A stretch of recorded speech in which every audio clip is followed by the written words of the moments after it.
I know part of us does not want to think as we sit in the safety of this space, of what is happening outside of here.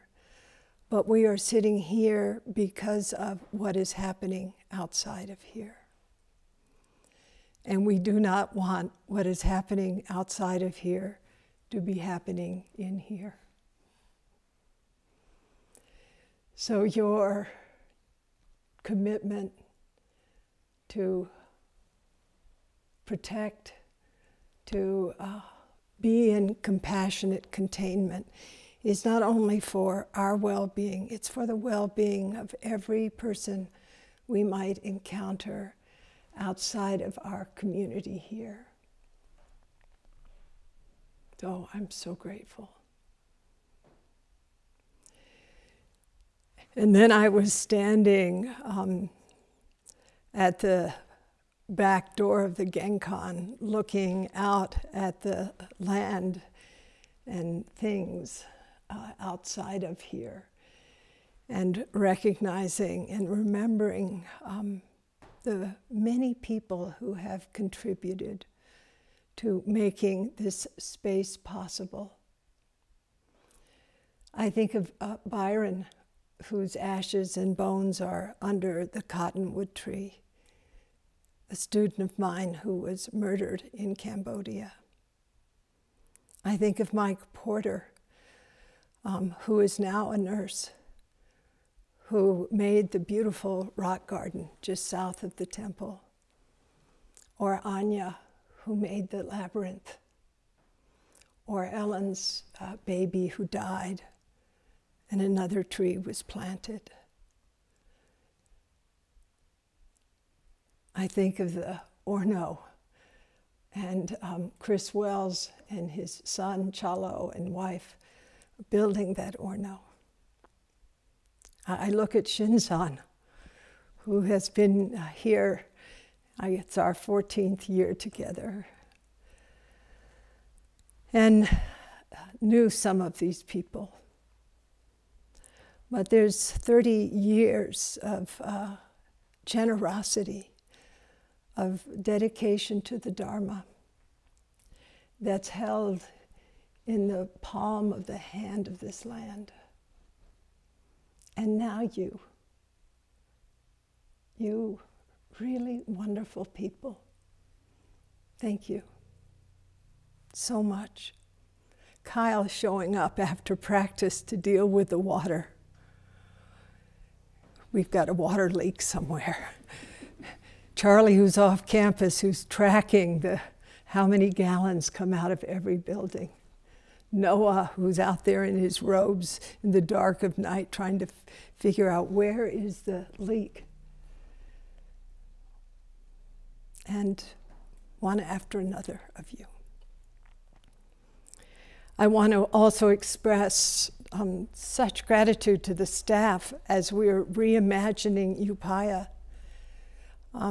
Honestly, by all the signs, we will be in this form for quite a while. I feel it's a kind of tragedy in a way that our temple doors cannot be physically open to others at this time. We have been a refuge for 30 years for thousands and thousands of people. They look at this place as home.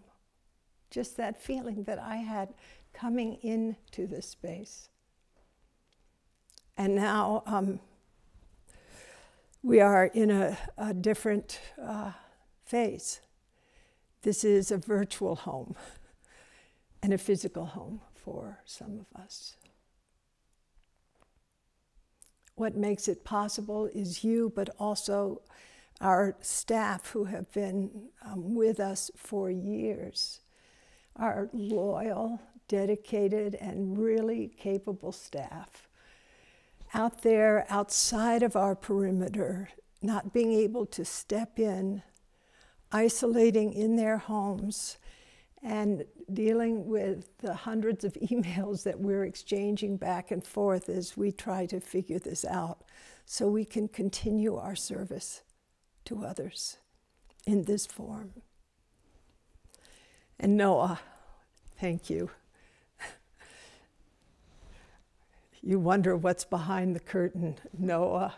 And I'm also there when Noah's in the zendo, muting and unmuting, saying hello, reciting haiku, stewarding our online community. But Noah, thank you so much. And you were a loyal disciple of Petra, who really kick-started us. And we were also kick-started, if you will, by a good friend and generous person, because I would never have been able to do this. We would never have done this without some dana. It was a huge leap for us, and it still is. So that person who is anonymous, I thank you. And the women who stepped in within 24 hours, all of the teachers who have shared the Dharma with us said yes. It was like, oh. And so I just want to call their names out because, you know, I know we're just old tea ladies on the roadside, cranky, selling rice cakes, selling dumplings and tea, but we've got the names of these people. I want to actually begin with Monshin. Thank you. You set the field for this practice period. You brought us home the first day. You really actualized in all of us the three minds of magnanimous mind, joyful mind, and nurturing mind. And you brought that mind into being in this community, and I saw it as I sat up in my perch day after day. So I'm so grateful. And I want to thank Shinzan. You know, it's always good to do something different. Like in the gaggle of incredible women are just absolutely beautiful, natural heart, natural mind. Shinzan. Very few guys would have attempted this. And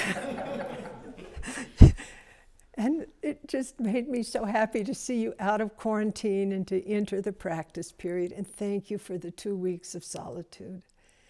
And also how you carry the Dharma in such a fresh and authentic way. So thank you. And then I could rave about each of the women who have contributed, but I'm just going to say their names because there's other things I have to say. Sesshin Kaplow, thank you. Sensei Kathy Fisher, thank you. Wendy Garling, thank you. Natalie Goldberg, thank you. Sensei Ulrika Greenway, thank you. Petra Hubling, thank you. Wendy Johnson, thank you. Susan Moon, thank you. Roshi Ankyo, thank you. Roshi Grace Shearson, thank you. Reverend Angel Kyodo Williams Sensei, thank you.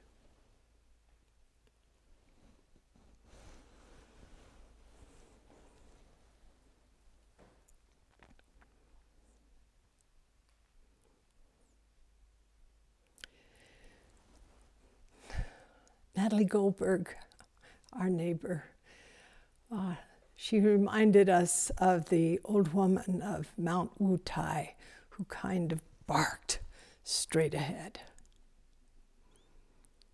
And straight ahead. And yet, as Jishu reminded us, our ancestor, we're at a crossroads. Yes, moment by moment, we're at a crossroads. I like what Yogi Berra says, when you're at a fork in the road, take it. Well, when you're at a crossroads, take it. And I believe that we are now.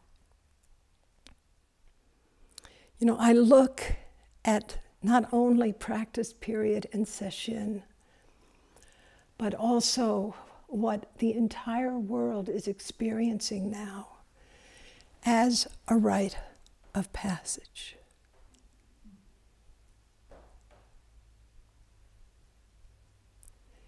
It is deadly serious.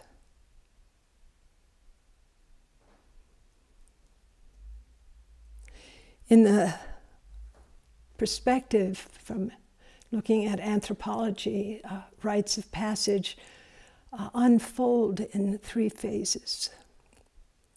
And the first is separation. And boy, we're there. Physical distancing, sheltering alone or with others, not engaging in the behaviors that we have kind of enjoyed with our family or friends or Cowgirl Cafe. Not now. We're now touching into what it means to be compassionate, disciplined, and alone.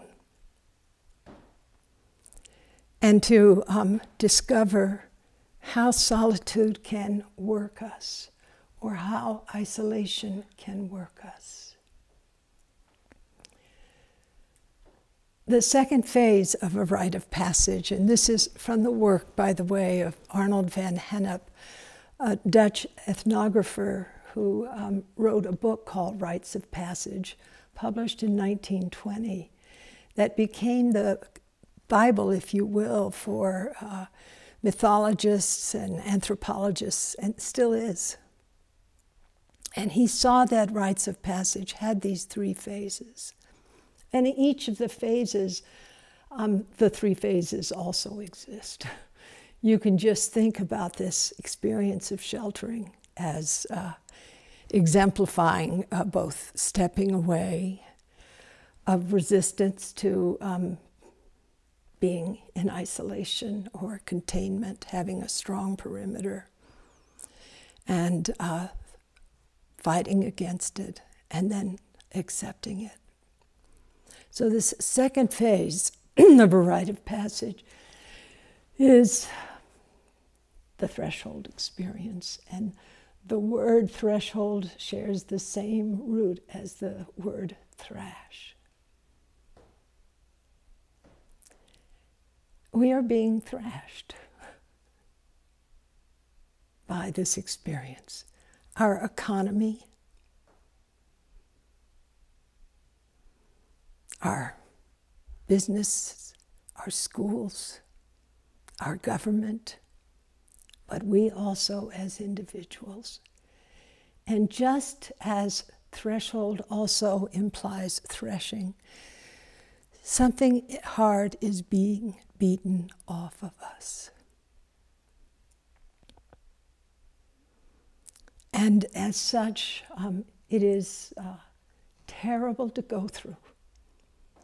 I think most of you who have not been online, but if I will confess reading the diaries of ER doctors, reading the accounts of those who have barely survived COVID-19,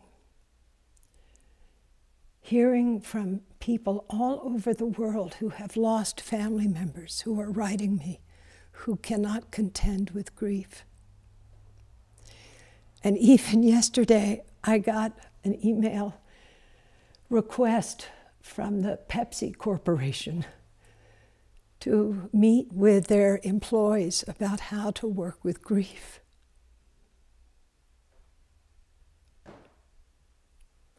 We are being thrashed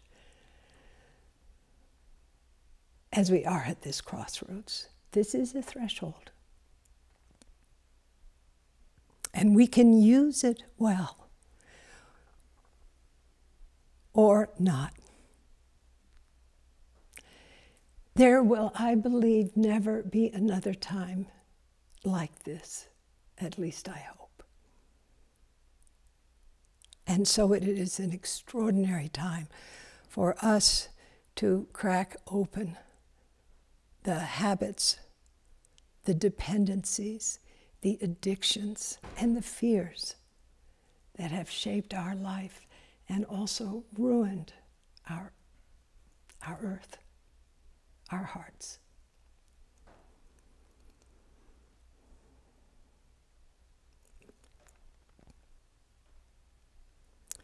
So Sesshin means gathering the mind, the heart-mind. And I like what Jishu said in her diary. She said, "Get off the sidelines and jump in."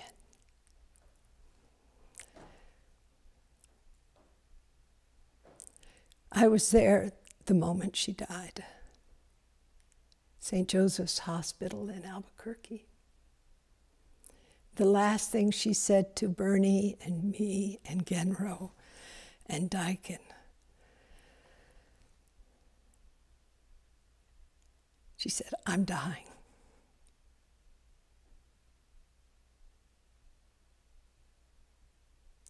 Can we, like Jishu, jump in?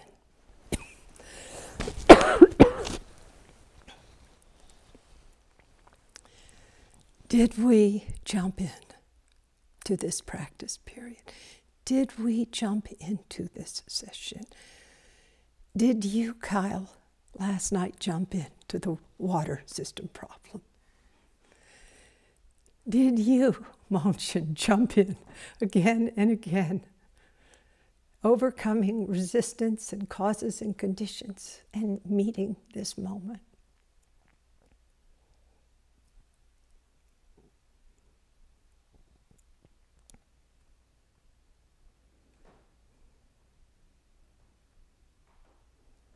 This practice, and I feel we have learned this from these courageous women ancestors. It's about the enactment and the realization of a sensory ecology that involves attention, really dropping in, really understanding the profound value of non-distraction, of being separate from, but offering to. This landscape, this sensory ecology also includes intention. Not that we are just here, as I often say, on a self-improvement program or practicing such, careful self-care, that we actually lose touch with the truth of suffering that is in this room, but also in extremis outside of this space. Our intention, our cultivation of altruism, which we ask all of our practitioners to do actively, literally perfumes our practice and perfumes our life and perfumes the world.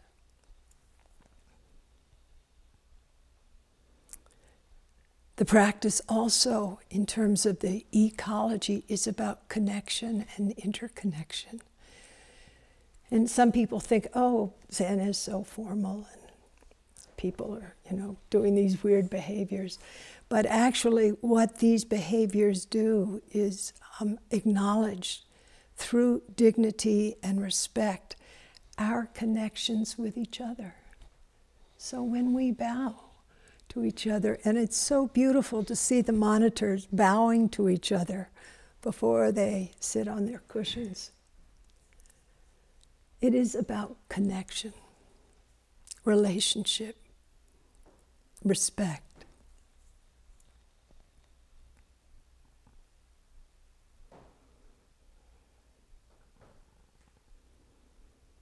And it's also about wisdom. What is it to be a wise person in the world today? Smart is pretty good, but it's only 40%. What is it to be wise? And this is one of the reasons why we keep using the term grandmother's heart. And we'll return to that.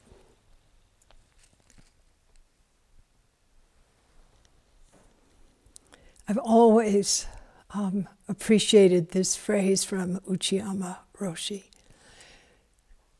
that this practice nourishes what he calls the life that is forever. The life that is forever. That is why we are here. That is why over 900 people have joined us at one moment or another to nourish the life that is forever. And what makes it possible to nourish that life? Our vows. The vow to wake up. The vow to serve others. For those who ordain, people ask me, well, what is that? And I said, it is a time where you dedicate your life to being a servant to all beings.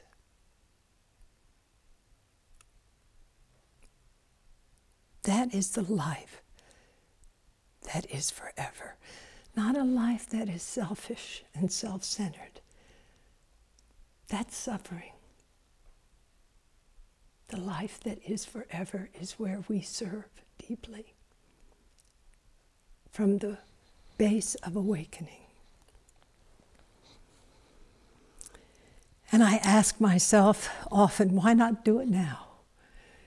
Why not be a Buddha now? You don't have to wait. Say, I'm young, I'm going to go out and mess around. No, why not now? Really, why not now?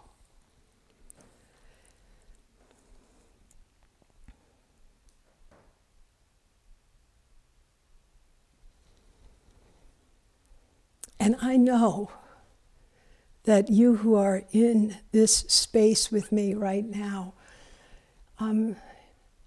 you have exercised virya, you've exercised wholeheartedness or determination by turning away from those causes and conditions that feed suffering in the world. You made a radical decision.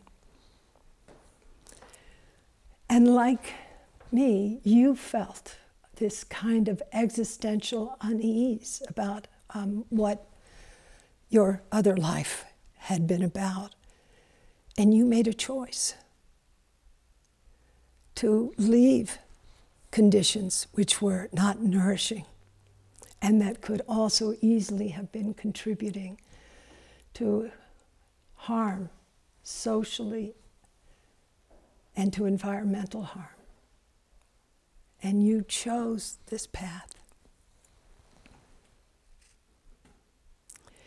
And the women that we have met over these weeks together made that choice too. They made that choice out of the experience of loss. They lost children. They lost spouses. They were often subjected to humiliation and abuse. They experienced profound traumas. They were subjected to exploitation. And they chose, against enormous resistance, to actually leave what is the ordinary lives that most of them led. And they moved into a path characterized by deep practice and also by devotion. Devotion to the Dharma, to the teachings, to their community, and to the wider community.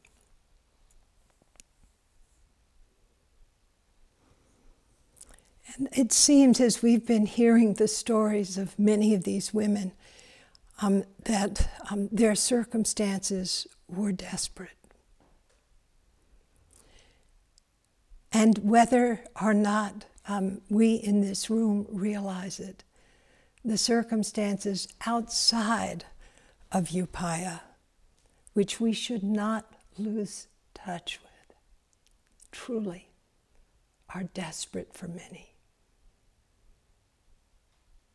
If you are a woman in an abusive relationship and sheltering with a spouse who is beating on you,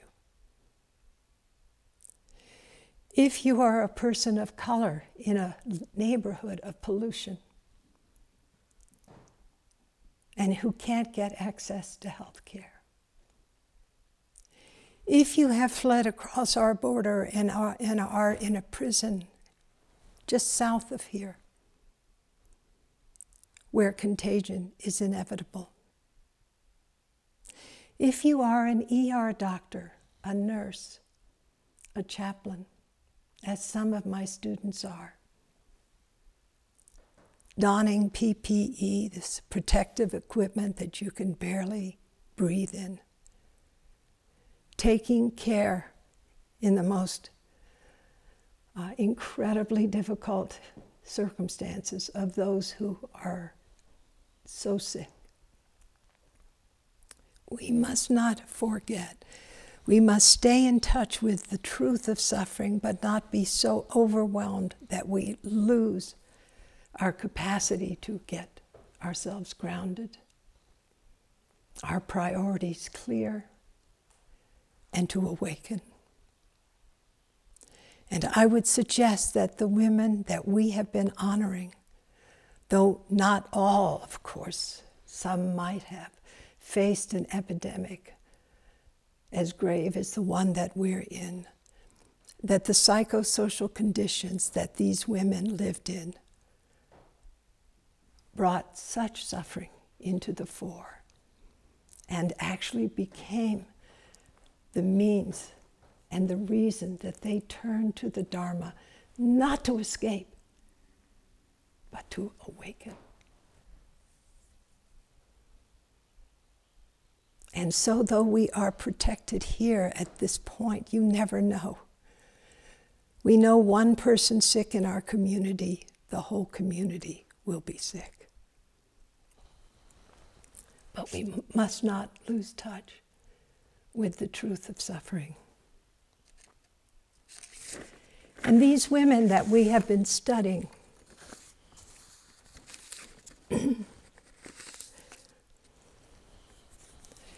they saw that the Dharma would restore their sanity. They saw that the Dharma and practice would bring them home.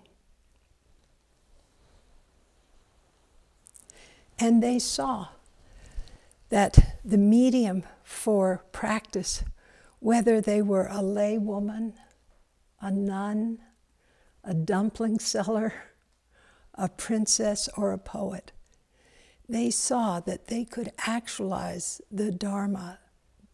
They could actualize waking up, realization, through the medium of their everyday life.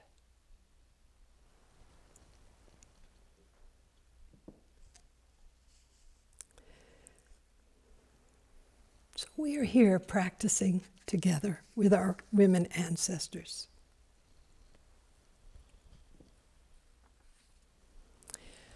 Some of them were very tender, but many of them were very fierce. They had the natural wisdom that arises from the school of hard knocks. They were anonymous. They had no purchase in society. But they were embodied, decentered, inclusive, and they experienced themselves in an unusual way as non-local, not just in their small identity as a tea seller or a nun or a mother, but in this bigger relationship with the world that was around them, that allowed them to meet that world in a way that was open and brave.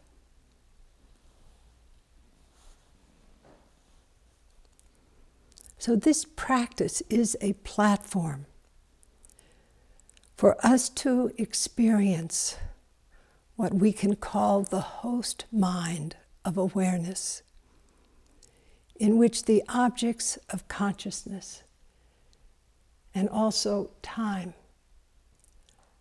appear in the flow of our moment by moment experience. But the practice that these women did and that we have been engaged in is to open up this host awareness, this host consciousness. Not to cling to any one moment or thing, but to be in the space where phenomena, whether it's our sensations, our emotions, our thoughts, appear but also disappear. And this practice, as our women ancestors have revealed to us, is about radical intimacy. And, you know, sitting up there in my perch, and I'm going to say it, no, I won't. Well, I guess I will. My main perch is in my bed. And the mattress got so beaten down by me sitting on it for hour after hour, that Noah and Wendy came and pulled me out of the bed and picked up the mattress and turned it, you know, all the way around. So I had a new place to sit because I'd been sitting there for so many hours and so many days that the mattress was just flattened out. And then I'd go to sleep at night and be sort of sleeping like this. But as I've seen you, you know, in this space here, affirming intimacy, affirming connection. And I had this feeling so many times as I was up there in my perch, being with you in Zazen, of that you are already in the soul, if you will, the great heart spirit of our women ancestors, enacting, but then realizing this intimacy in this ecology that we are part of and making together.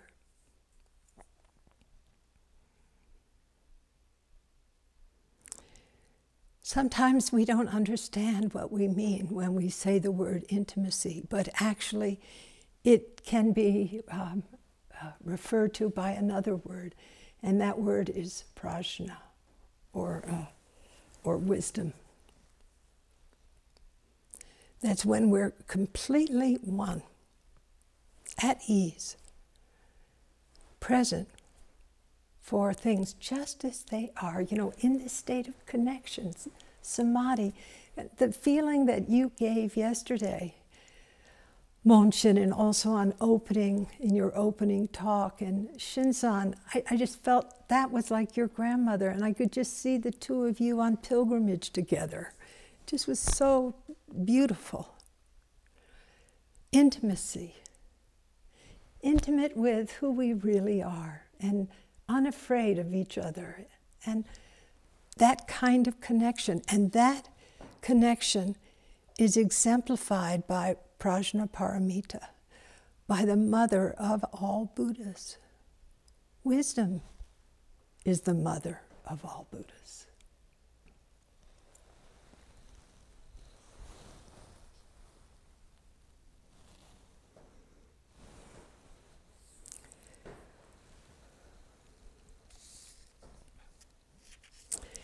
So when Susan Moon and Florence Caplow asked me to contribute to the Hidden Lamp, I thought about some of the women I admire. They were wonderful poets, or so on and so forth.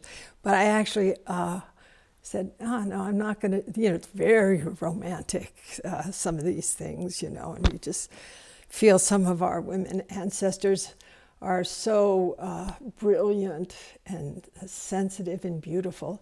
But I, my contrarian way, I decided that I would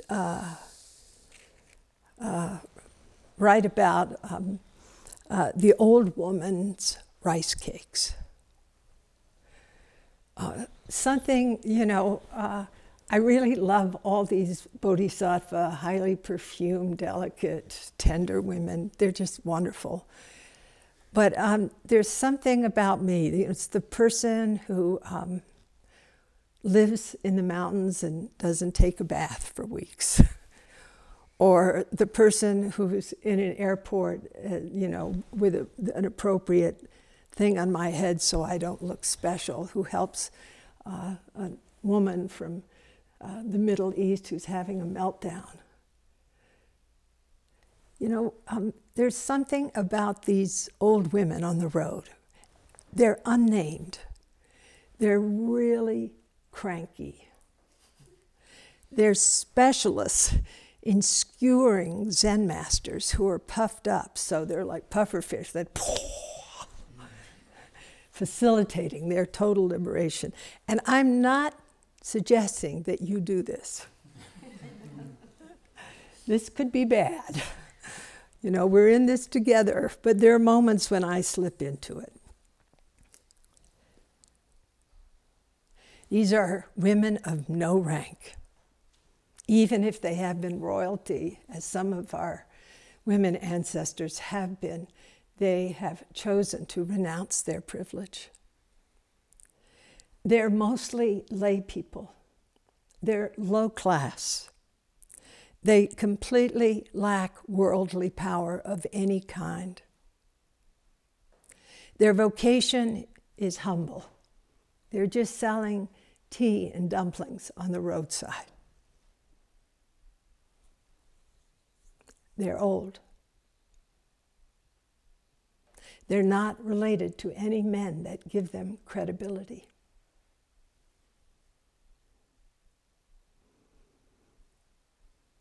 They're the ultimate outsiders. Yeah.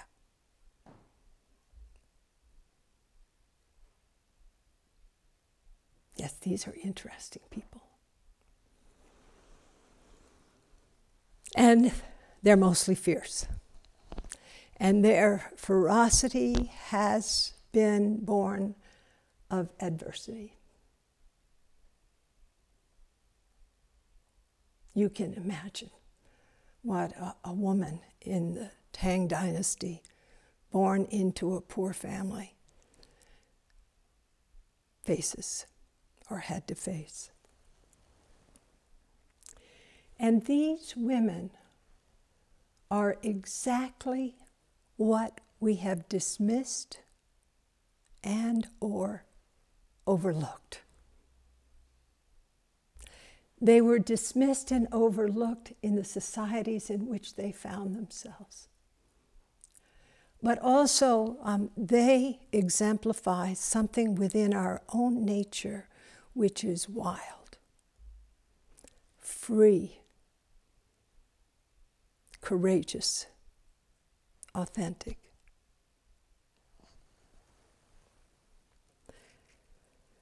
So the koan is about an encounter between one such old, crabby woman who is selling tea and rice cakes by the road, and Deshan, who is a scholar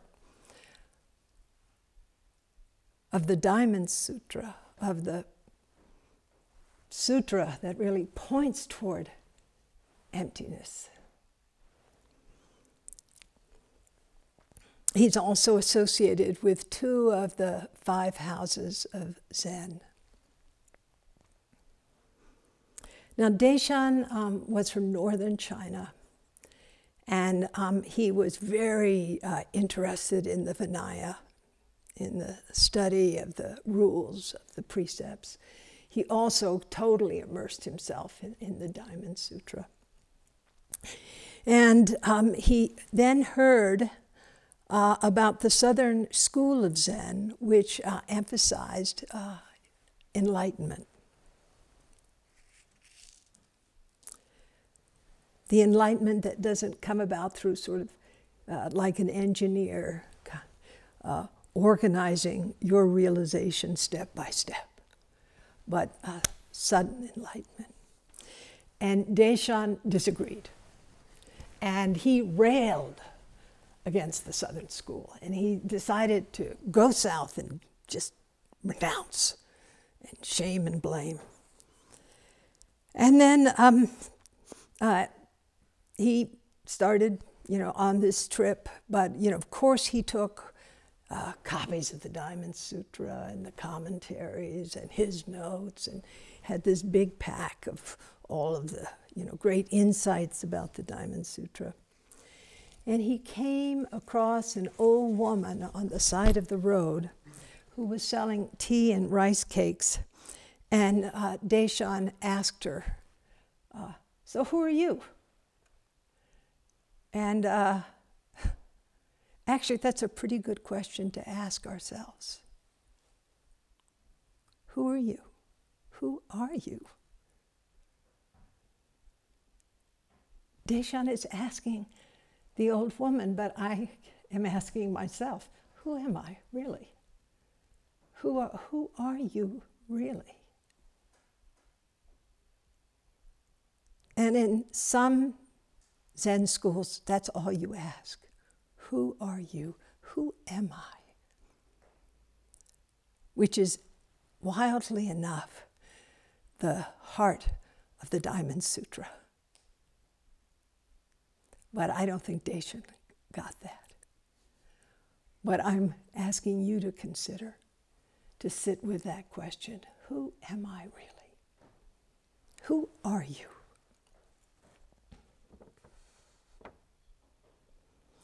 And the old woman, she just, she didn't get her knickers twisted up on this.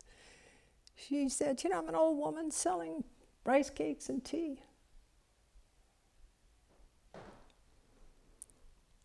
Seems pretty simple. Here's a woman standing still on the path. Are we still on the path? Have we found that stillness, that unmoving moment? as we sit, as we do kinhin. There she is, and with the simple refreshments of tea and rice cakes.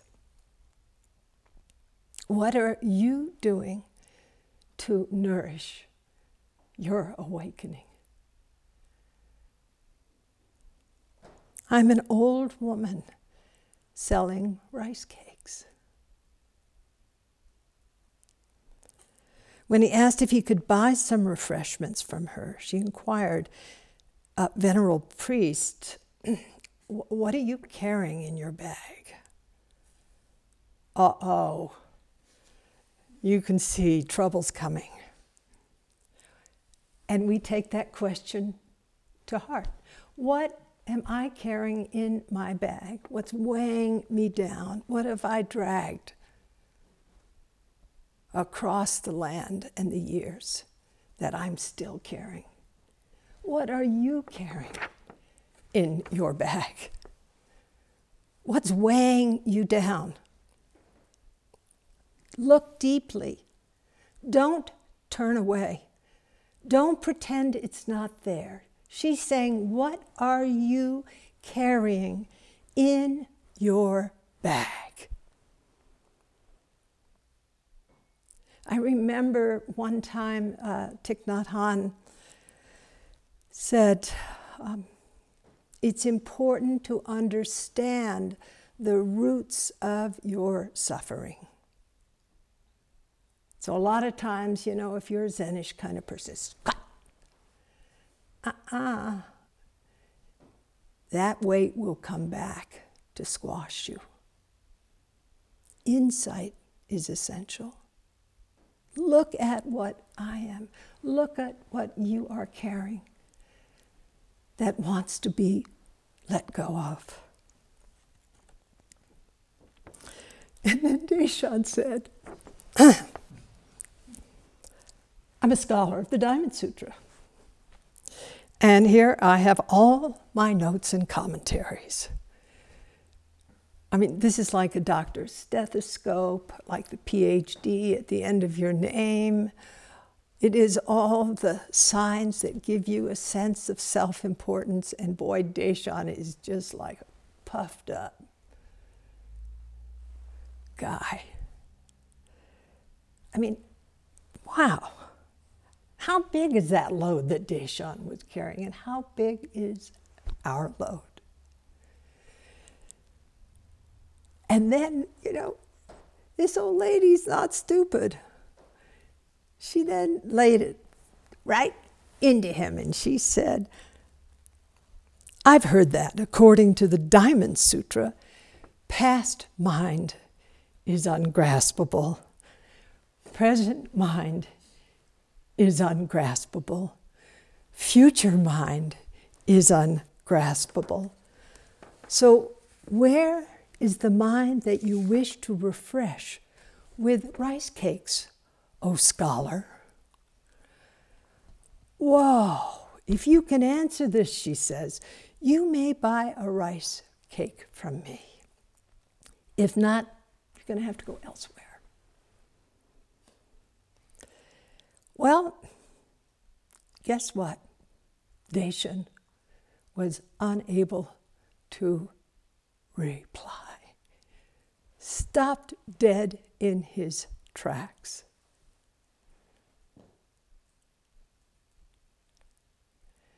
We can ask, has our old woman stopped us in our tracks?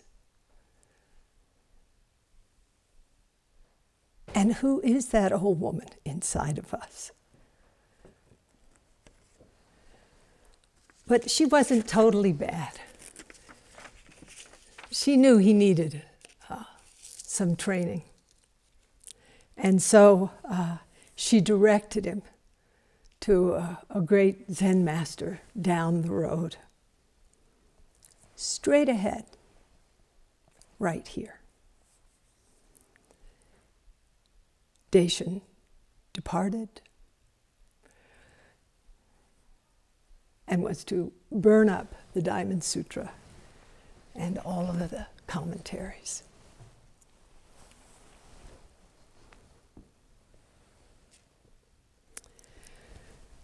The first phrase in the Diamond Sutra is, "Thus have I heard."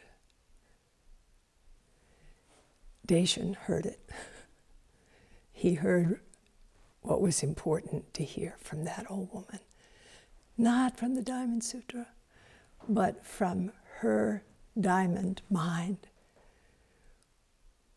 which struck him right in the heart and freed him.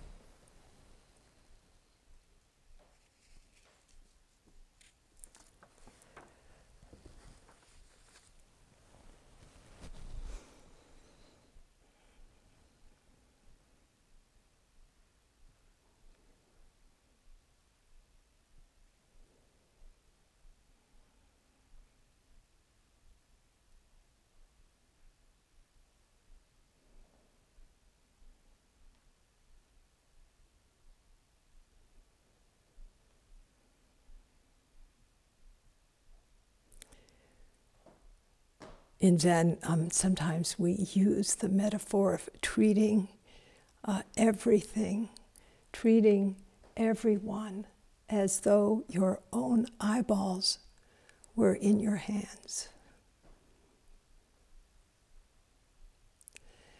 So as I finish this talk, to understand how much and to express gratitude to the women ancestors who actualized magnanimous mind, big mind, mind that's all inclusive, mind that also, heart mind, that just works with the ingredients that we have before us. And joyful mind, but that's also, like magnanimous mind, is also not knowing. Joyful mind is bearing witness. It's not separating from things as they are. And nurturing mind is to realize, how much we can be blessed by gratefulness, by meeting this moment, no matter what it is giving us.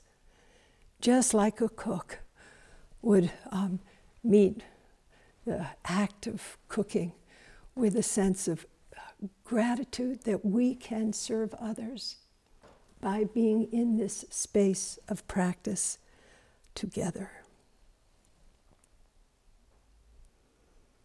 And as our teachers in this past month have shared story after story, I realized that each of these women, each of them was a bodhisattva. They exemplified what it is to overcome this mind of poverty and to open their lives with natural generosity toward others, toward all of life.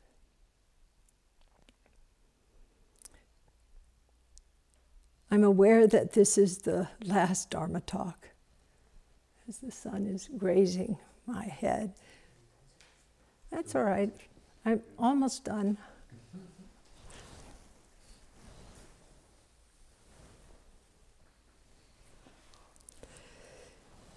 And I want to just express my boundless gratitude to you because you have brought to me and to so many people grandmother's heart over these days and weeks together.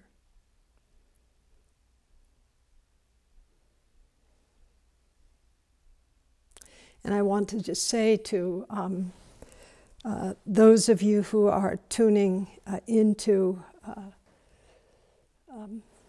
our talk this morning, I look forward to meeting you tomorrow in our final council together, as the residents will be meeting with Shinzan and Monshin. And I want to thank all of you, your dana, your contributions to Upaya at this time make it possible for us to keep our temple doors open. So I thank you for your generosity. And we will be exploring with Monshin and Shinzan and our team what it is to reimagine Upaya in the time of COVID-19 and also our climate catastrophe. How we reimagine this extraordinary place as a medium for deep practice and service to others. So thank you so much for journeying and stopping.